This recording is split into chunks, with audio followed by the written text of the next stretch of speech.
자, 온라인 담길교회 성경여행 함께 하시는 여러분, 지난 한 주간 잘 지내셨습니까? 자, 오늘도 성경 제대로 읽는 법에 대해서 함께 공부를 해보도록 하겠습니다. 오늘은 세 번째 시간이죠. 자, 세 번째 강의의 제목은 성경의 큰 그림 한눈에 보기입니다. 성경 전체를 한눈에 보면서 파악할 수 있도록 하는 시간인데요. 자, 하나하나 한번 좀 살펴보도록 하겠습니다. 자, 먼저 여러분 성경의 큰 그림이 중요한 이유에 대해서 먼저 좀 살펴보려고 합니다. 왜 성경을 큰 그림으로 봐야 되는가라고 하는 거죠. 이게 뭡니까? 네, 퍼즐 한 조각이죠. 여러분, 그러면 이 퍼즐이 어떤 의미가 있겠습니까? 어떤 그림인 것 같으세요? 자, 이거 그림 하나만 가지고는, 퍼즐 조각 하나만 가지고는 모르시겠다 하시면, 자, 두 번째 퍼즐 조각입니다. 자, 이러면 어떤 그림인지, 이 조각조각들이 어떤 의미인지 아시겠습니까? 자, 하나 더 보여드릴까요? 자, 한번 유추해 보시기 바랍니다. 이게 어떤 그림일까? 그리고 이 조각은 어느 부분일까? 그리고 또 어떤 의미이고 우리에게 어떤 것을 알려주고 있는 건가? 그 메시지가 무엇인가? 한번 유추해 보시기 바랍니다. 하나 더. 자, 여러분들은 이 그림의 의미를 아시는지 모르겠는데요. 그런데 우리는 이런 조각들을 봐서는 도무지 이 조각들의 의미가 뭔지, 어느 부분에 해당되는지, 무슨 그림인지 알 수가 없죠. 그래서 이런 퍼즐들을 우리가 맞추려면, 그러면 이 맞추기 위해서는 뭘 봐야 됩니까? 네, 전체 그림을 봐야 됩니다. 자, 이렇게 전체 그림을 보면 각 조각조각들이 어느 위치에 있는지 우리가 면밀히 살펴보면, 이 조각이 이런 그림이었구나, 이런 의미가 있는 조각이었구나 라고 하는 것을 우리가 전체 그림을 봐야 비로소 알 수가 있는 겁니다. 자, 제가 왜 이런 그림을 보여드리냐면요, 우리가 이 성경을 볼 때 성경의 어떤 구절, 어떤 부분, 이것만 보고 이게 이런 의미일 거야, 이건 이런 메시지일 거야, 뭐 이렇게 우리가 유추하다 보면 이게 제대로 안 된다는 거죠. 이게 성경을 읽을 때 이게 도대체 이 말씀이 무슨 의미이고, 그래서 그 각 문장, 그리고 각 어떤 구절에 대해서 유추를 한다고 했는데, 이건 이런 의미일 거야, 이런 뜻일 거야, 우리에게 이런 메시지를 주시는 걸 거야, 라고 했는데 사실은 그렇지 않은 경우들도 있을 수 있다는 거죠. 그러니까 예를 들어서, 예전에 정말 누가 개업을 하면 언제나 교회에서 줬던 그 말씀, 액자 중에 가장 인기 있었던 액자가 뭡니까? 그러니까 내 시작은 미약하였으나 내 나중은 창대하리라, 이거 아니었습니까? 그러니까 그 구절만 보면 이 구절이 너무 좋은 구절이라고 생각이 돼서, 그래서 이거를 교회에서 나눠주기도 하고, 그걸 받는 사람들은 그것을 또 사업장에 걸기도 하고 또는 집에 걸기도 하면서, 정말 이렇게 우리의 시작은 미약했지만 나중은 창대하게 되는 복을 받기를, 성경이 그 구절이 바로 우리에게 그런 복을 줄 것 같은 어떤, 그렇게 이해를 하는 오류를 범했다는 거죠. 그런데 그 말씀은 본래 하나님이 하신 말씀이 아니라 욥을 비방했던 친구들이 했던 얘기 아닙니까? 제 기억으로는 엘리바스라고 하는 친구가 욥에게 했던 그런 말이라고 생각이 되는데요. 근데 지금은 이제 그 구절이 그런 의미가 아니구나라고 하는 것을 많은 사람들이 깨닫고 지금은 많이 그 액자를 많이 걸지는 않는 것 같더라고요.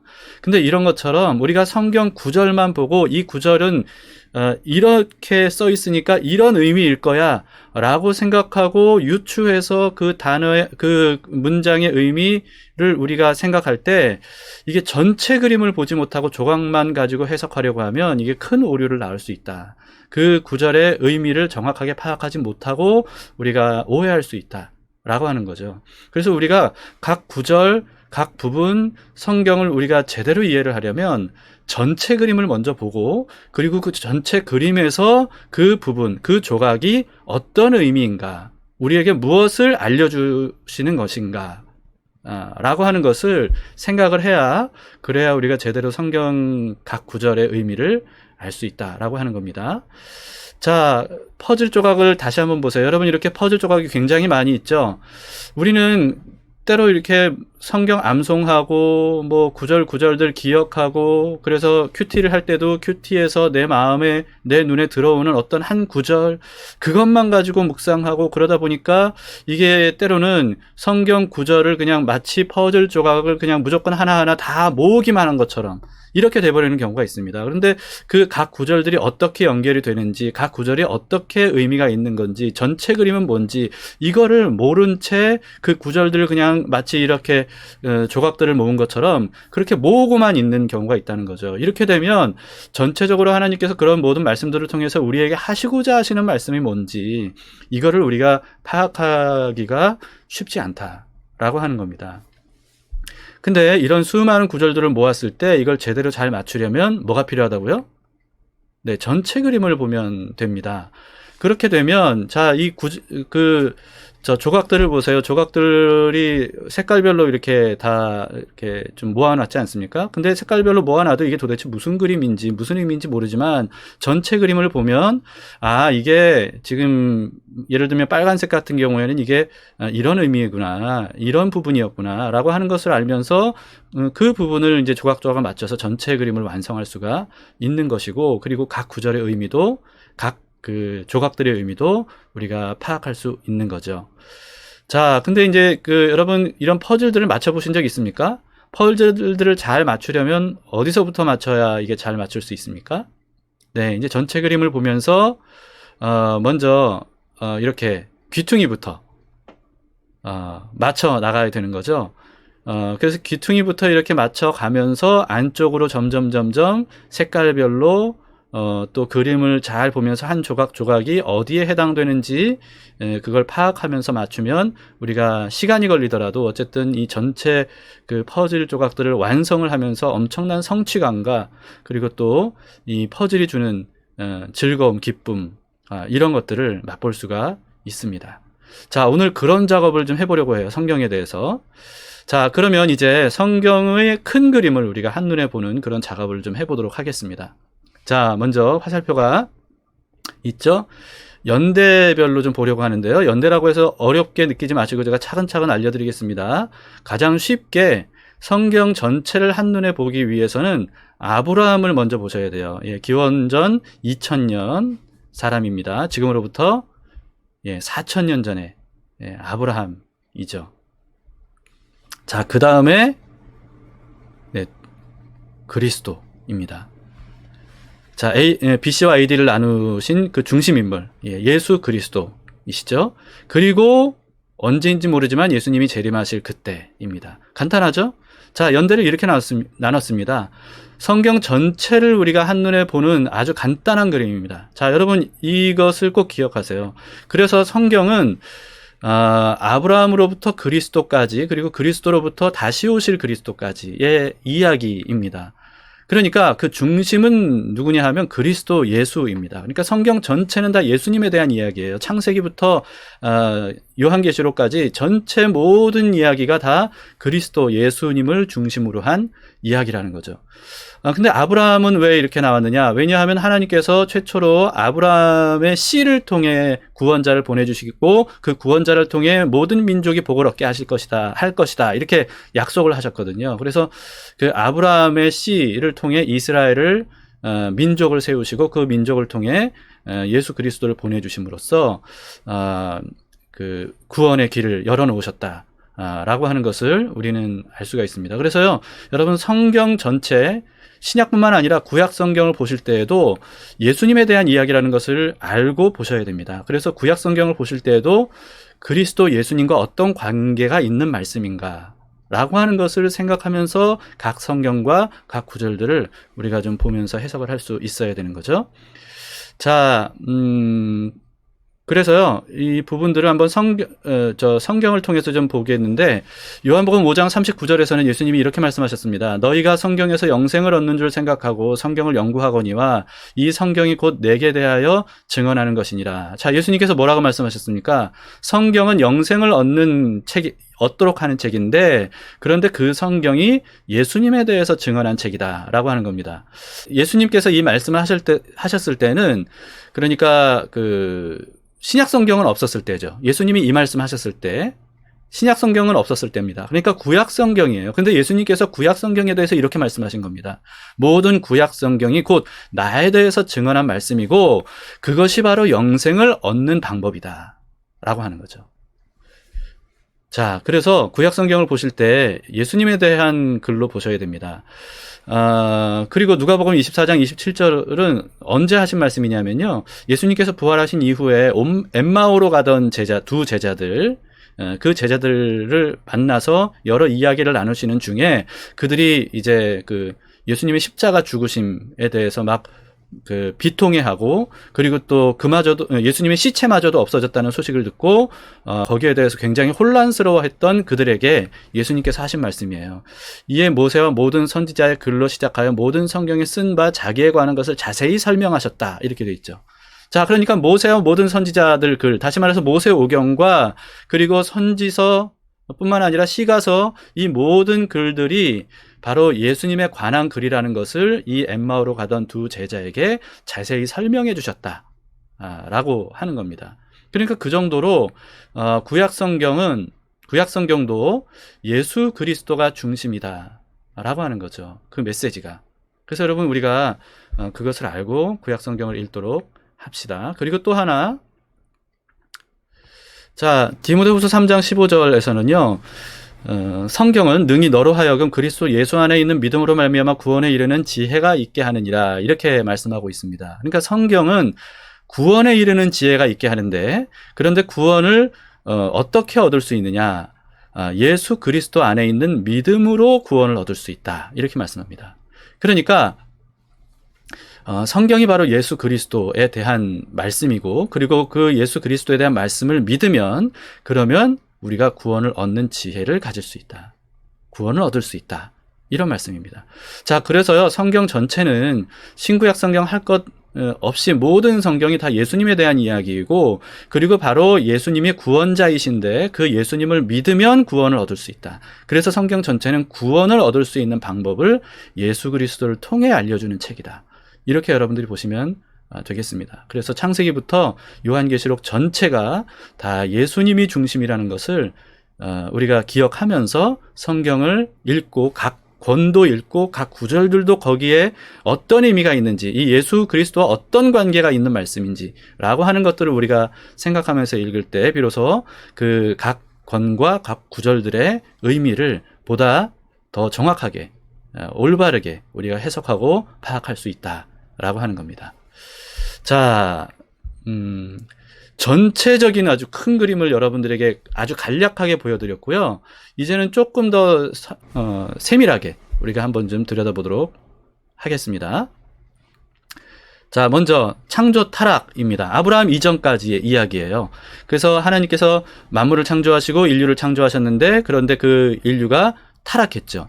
그래서 결국은 하나님의 홍수 심판을 당하여서 멸망합니다. 그런데 방주를 탄 노아, 신인류의 조상 노아의 8가족만 살아남아서 새로운 인류가 시작이 되죠. 그런데 그럼에도 불구하고 또다시 하나님께 반역해서 바벨탑을 쌓는 죄를 범하고, 그렇게 해서 하나님께서 모든 인류를 흩으셨다라고 하는 이야기가 나옵니다. 이게 이제 그 아브라함 이전까지의 창조와 인류의 타락 이야기이죠. 이게 이제 창세기 1장에서 11장까지입니다. 자, 창세기 1장부터 11장까지 창조 타락 기억하시고요. 그 다음에 두 번째 부분이 메시아 그리스도를 통한 구원 약속입니다. 이게 이제 복음에 대한 이야기죠. 그러니까 복음을 약속하신 거예요.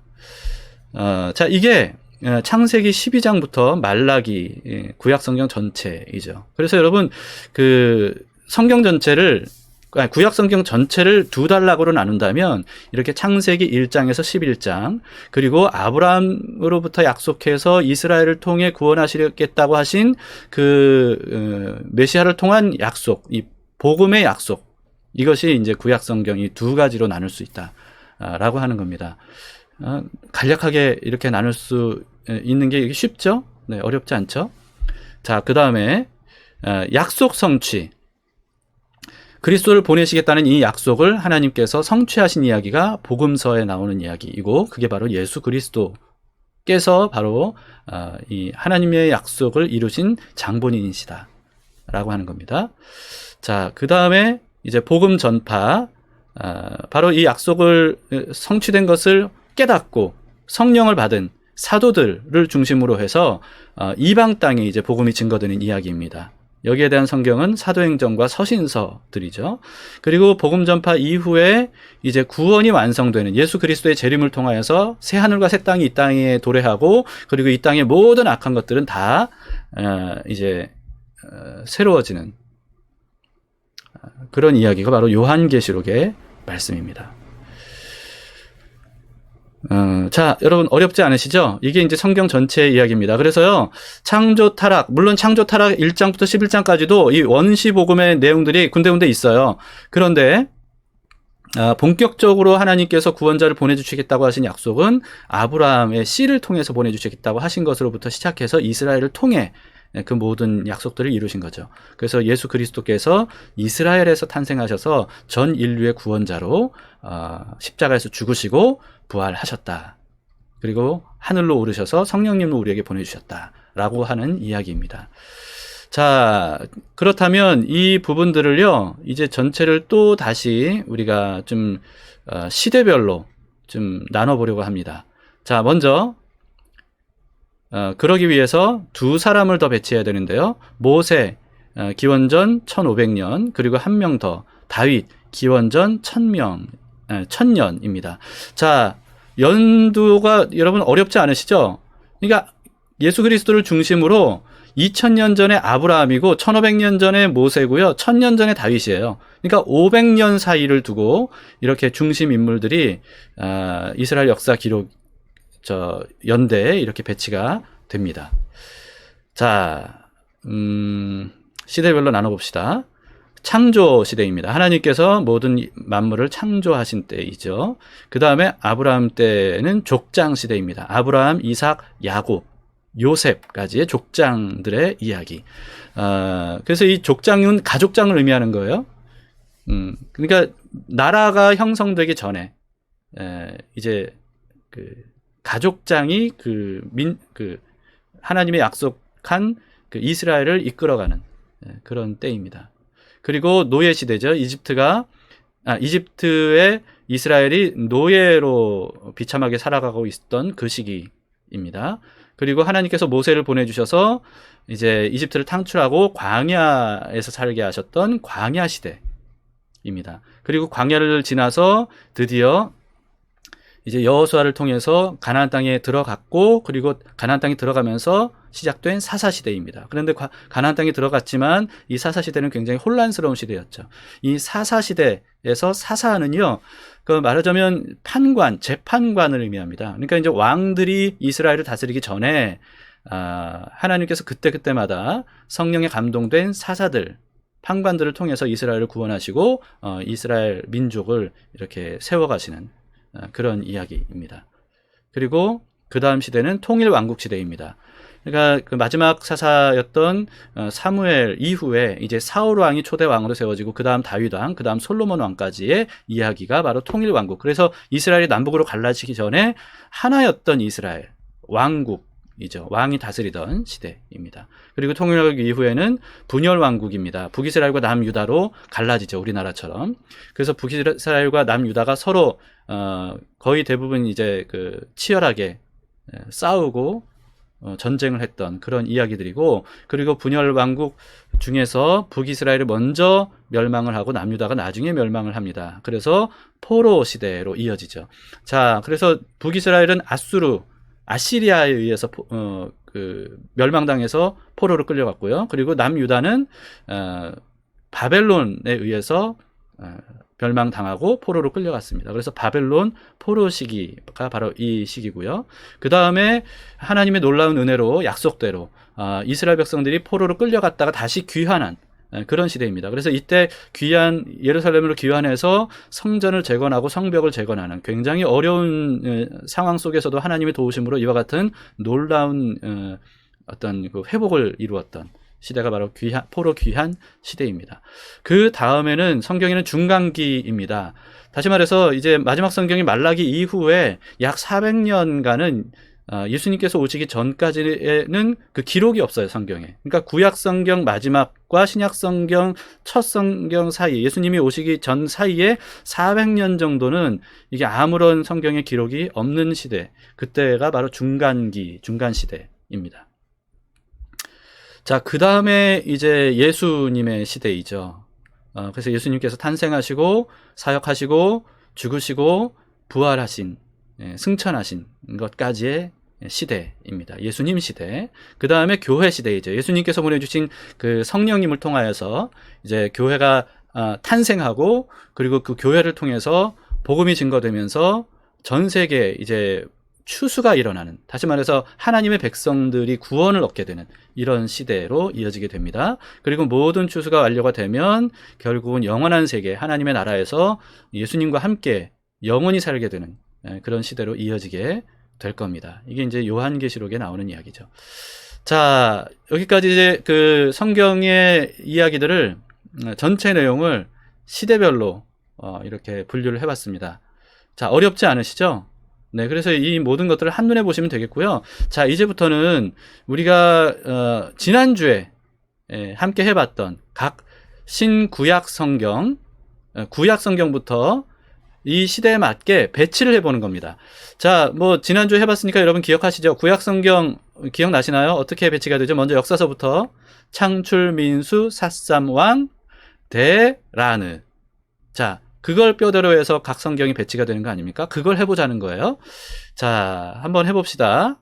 먼저 창세기, 네, 창조시대, 족장시대까지 창세기죠. 그 다음 출애굽기는 노예시대, 그리고 광야의 시대가 시작이 되죠. 그 다음에 창출, 민수기는 광야에 있었던 때입니다. 그리고 그 다음에 여호수아서는 이제 광야 시대를 끝내고 가나안 땅에 입성한 때이죠. 사사시대 이전. 그리고 그 다음에 사사시대는 사사기. 자, 그 다음에는 사무엘 상하입니다. 자, 사무엘 상하가 여기에 사사기에 좀 걸친 이유는 뭐냐면 마지막 사사가 사무엘이거든요. 그래서 사무엘 상은 사무엘로부터 시작이 됩니다. 그리고 그 다음에 드디어 왕정 시대가 시작이 돼서 첫 왕, 이스라엘 왕인 사울 왕으로부터 그 다음에 다윗, 그 다음에 솔로몬으로 이어지는 시대, 통일 왕국 시대가 이어집니다. 그래서 사무엘기가 여기에 해당이 되고요. 그 다음에 열왕기입니다. 자, 열왕기는 왜 또 이렇게 통일 왕국하고 걸쳐져 있냐면요. 열왕기의 시작은 솔로몬부터 시작이 됩니다. 솔로몬은 통일 왕국 시대 왕이죠. 그리고 솔로몬 왕 이후에는 이제 남북으로 갈라져서 여로보암, 르호보암이 각각 다스리면서 분열 왕국이 시작이 됩니다.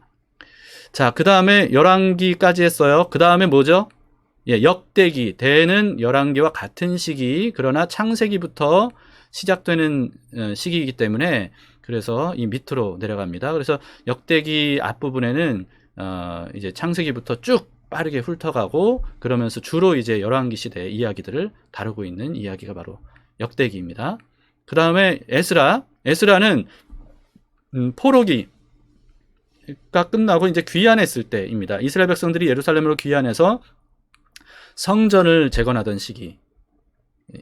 그리고 느헤미야는 성벽을, 이스라엘 성을 재건하던 시기 이야기죠. 자, 그 다음에 레위기, 예, 출애굽기와 같은 시기라고 그랬습니다. 그 다음에 마지막 모세오경은 신명기, 민수기와 같은 시기입니다. 자, 신명기는 출애굽기와부터 민수기까지의 모든 내용을 다 그 광야를 마치고 난 다음에 회상한 이야기라고 말씀을 드렸죠. 자, 이렇게 아직 덜 나왔군요. 예, 룻기, 사사기 밑에 룻기, 그러니까 사사시대 아주 혼란스럽고 타락한 시대에 하나님의 복음의 씨가 탄생하는 룻기의 이야기입니다. 자, 그 다음에 마지막 하나 남은 에스더가 남았죠. 에스더는 에스라 위입니다. 자, 포로 귀환 시기에 귀환하지 않은 페르시아에 남아 있었던 유대인들이 구원을 얻는, 그러니까 하만이라고 하는 악한 사람의 이 계략으로부터 놀랍게도 하나님의 은혜로 구원을 얻게 되는 그런 이야기가 에스더 이야기입니다. 그래서 이 모든 구약 성경이 다 누구에 대한 이야기라고요? 네, 그리스도 예수님에 대한 이야기다라고 하는 거죠. 자, 그 다음에 이제 역사서는 다 나왔으니까 그 다음에 우리가 시가서를 봐야 됩니다. 시가서 첫 번째 시가서는 욥기죠. 족장 시대입니다. 창세기 뒤에 배치가 되긴 하지만 내용상 그런 것이고 가장 먼저 쓰여진 성경은 욥기라 그랬죠. 왜냐하면 창세기가 쓰여질 때는 출애굽 민수기 시대이기 때문에 그렇습니다. 자, 그 다음에 두 번째 시가서는 시편. 네. 주로 이제 다윗 왕 때 쓰여진 시들이 많기 때문에 다윗 왕 시대로 배치를 했다 그랬고요. 그 다음에 솔로몬 시대에 잠언, 전도서, 아가서가 이때 배치가 됩니다.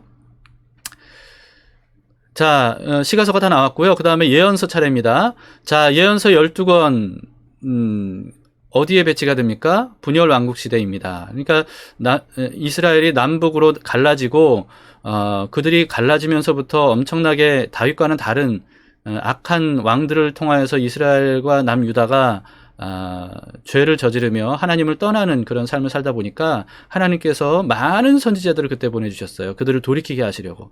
그런데 결국은 돌이키지 않고 북이스라엘이 먼저 멸망하고 남유다도 나중에 결국은 멸망하게 되죠. 그리고 성전까지도 완전히 파괴가 됩니다. 그리고는 이들이 포로로 끌려가요. 근데 포로로 끌려간 이후에도 하나님께서 그들에게 말씀해 주시죠. 누구를 통해서입니까? 네, 에스겔, 다니엘 두 사람을 통해서 하나님께서 포로로 끌려간 이들에게도 끊임없이 하나님의 약속들을 말씀해 주시면서 회복을 약속해 주십니다. 그러면서도 죄에 대해서 아주 철저하게 회개하도록 촉구하시죠.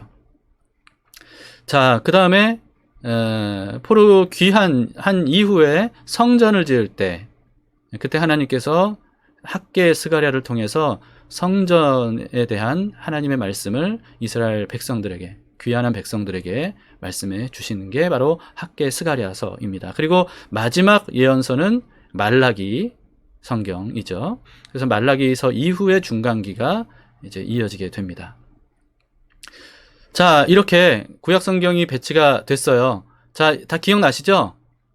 자, 기억나실 텐데 지금 이 그 한눈에 보기로 이렇게 또 구약 성경을 배치를 하니까 이게 어느 시대인지 여러분들이 조금 더 이해하기가 쉬우리라 생각이 됩니다. 자, 각 성경, 구약 성경이 이렇게 이런 시대에 이렇게 쓰여진 성경이고요. 그 다음에 간략하게 신약 성경을 배치해 보도록 하겠습니다. 신약 성경은 뭉뚱그려서 배치하겠습니다. 먼저 복음서는 예수님 시대이죠. 예수님에 관한 이야기입니다. 그리고 이어져서 교회 시대, 추수 시대는 사도행전이고요. 이 사도행전 시대에 쓰여진 성경들, 다시 말해서 편지들, 다윗의 편지, 그리고 다른 하나님의 사람들의 편지가 바울 서신과 일반 서신으로 배치가 됩니다. 그리고 마지막 예언서, 영혼에 관한 말씀인 계시록 성경이 마지막에 배치가 됩니다. 자, 차례차례 성경의 큰 그림을 이렇게 살펴봤습니다. 처음에 이제 아브라함, 그리스도, 재림으로부터 시작해서 조금 더 세밀하게 이렇게 여러분들에게 알려드렸는데, 자, 이 전체 그림을 여러분들이 한번 다시 돌려보고 하시면서 이 머릿속에 이 전체 그림을 좀 이렇게 파악하고 넣어두시면, 그러면 성경 각 권을 읽으실 때 좀 이해하기가 좀 쉬우실 겁니다. 그리고 무엇보다 가장 중요한 건 뭐라 그랬죠? 성경 전체의 메시지는 바로 구원자 예수 그리스도에 대한 메시지다 라고 하는 것을 말씀을 드렸죠. 그래서 여러분, 이 모든 성경 각 권, 그리고 각 권의 각 부분들, 이런 것들이 과연 예수님과 어떤 관련이 있는가라고 하는 것을 생각하면서 또는 배우면서 우리가 이 성경을 읽을 때 비로소 성경을 통해 하나님께서 우리에게 주시고자 하는 진짜 메시지, 그것을 우리가 보다 쉽게 분명하게 우리가 파악할 수 있다라고 하는 것입니다. 자, 오늘 이야기는 뭐 지난주에 했던 내용에 이어지는 이야기라고 볼 수가 있고, 또 어떤 의미에서 그렇기 때문에 좀 쉽게 느껴질 수도 있는데, 또 지난주와 또 이게 막 뒤죽박죽이 돼가지고 또 좀 더 어렵게 느껴질 수도 있지 않을까 하는 생각이 듭니다. 아무튼 저 나름대로 여러분들에게 성경 전체를 큰 그림으로 한눈에 볼 수 있도록 알려드린 내용이고요. 여러분들이 이 부분들을 잘 소화하시면 그러면 성경을 읽는데 굉장히 많은 도움이 되리라고 그렇게 기대해 봅니다. 자, 여기까지 우리가 성경의 큰 그림 한눈에 보기 함께 살펴봤습니다. 아, 여러분들에게 도움이 되셨기를 바랍니다. 자, 오늘은 여기까지 마치겠습니다. 또 한 주간 여러분 공부 열심히 하시고 성경 열심히 읽으셔서 우리를 향한 하나님의 구원의 메시지, 사랑의 메시지를 날마다 마음속에 새기시기를 축복합니다.